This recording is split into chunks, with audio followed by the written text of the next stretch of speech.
Hi guys, this is my presentation on literacy and bullying in elementary educational settings. My name is Madeline Smith and I'm super excited to talk to you guys about this subject.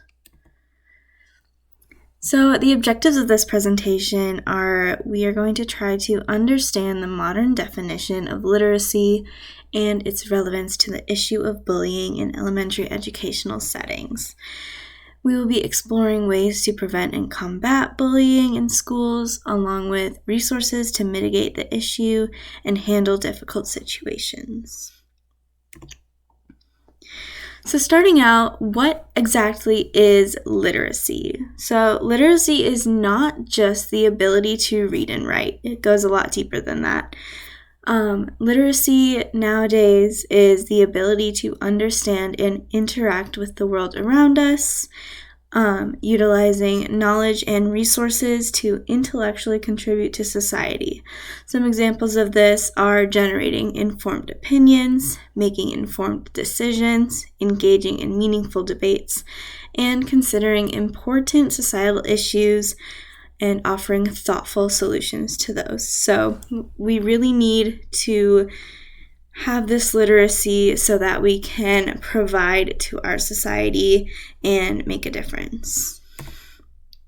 So some types of literacy that we're going to talk about in this presentation today first one is critical literacy. We're going to be identifying bias and using critical analysis. So this is really diving in, not taking things just at face value, kind of challenging the information that we are intaking. So, cultural literacy, considering cultural perspectives and diversity. So although everyone has unique and diverse experiences, everyone has, again, a unique experience in education, and some people may have different perspectives than others. Digital and media literacy. Navigating digital spaces and interpreting media is what we're going to explore through that one. This one is very important with the topic of bullying, as cyberbullying has been on the rise, and it's very important that we as educators are able to navigate the digital space. We're also going to talk about multiliteracies and modes. So these are tools that we can use to support learning through a variety of techniques that support multiple different learning styles and just create an overall better experience for students. So let's talk about literacy and its importance in facing bullying in schools. So to prevent bullying, in schools, educators need to be aware of methods of bullying and common attributes that children can get bullied for. Some examples of literacy in this context include cultural literacy, which is crucial in recognizing bullying around diverse topics like race, religion, gender identity, sexuality, ability, etc., and digital literacy, which is necessary when considering cyberbullying, like we mentioned earlier. This is a quote that I found about critical literacy that really spoke to me, and I thought that it would encompass the idea behind this point very well. So the critical literacy classroom is characterized by an emphasis on students' voices and dialogue as tools with which students reflect on and construct meanings from texts and discourses. So this is really getting at it's the students' perspectives and the students' interpretations of the educational content that we provide for them. So we can only provide so much. We need to be preparing them and forming them the literal ability to make their own opinions and take away their own thoughts and meanings from the resources that we provide them. Some more examples of critical literacy in the context of bullying includes perspectives. Bullying can cause people to feel silenced. As educators, it is important that we point out bias and promote critical thinking in our teaching. Another one is representation. Minorities often fall victim to bullying because they are seen as different from the majority of their peers. Teachers and administrators should encourage students to intake information through a critical lens. So we're not just taking what we're reading for face value, we're really considering the repercussions, the hidden meanings that some of these texts and educational materials that we are reading can hold. All right, let's move on to digital and media literacy. Technology in classrooms continues to increase, with many schools utilizing digital platforms to support education.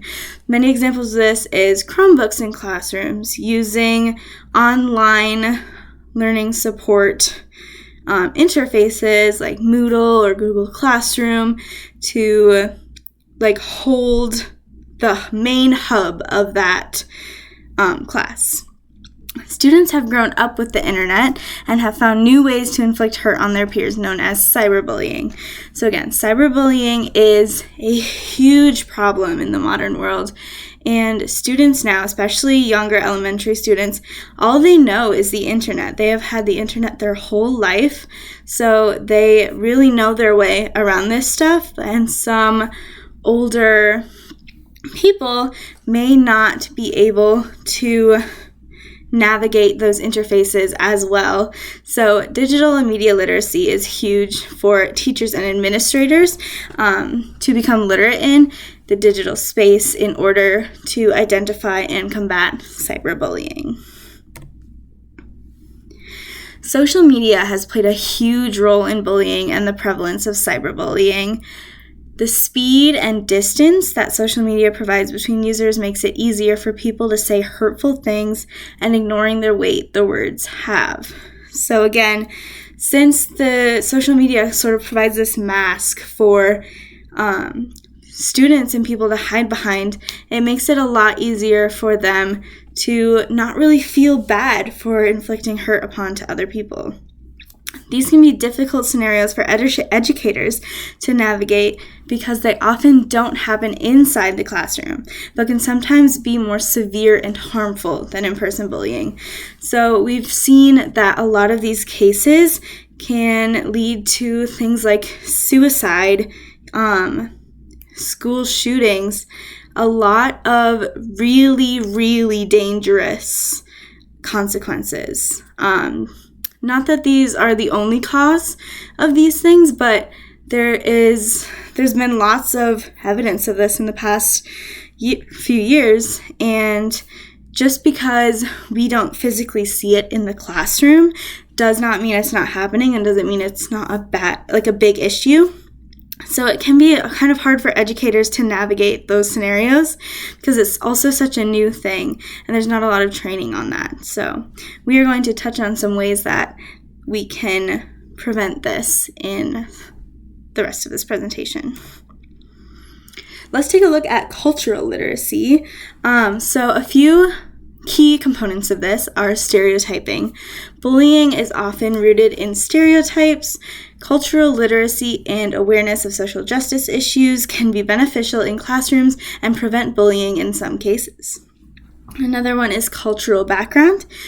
Students are individuals with diverse cultural backgrounds that are impacted by race, religion, gender identity, sexuality, ability, etc.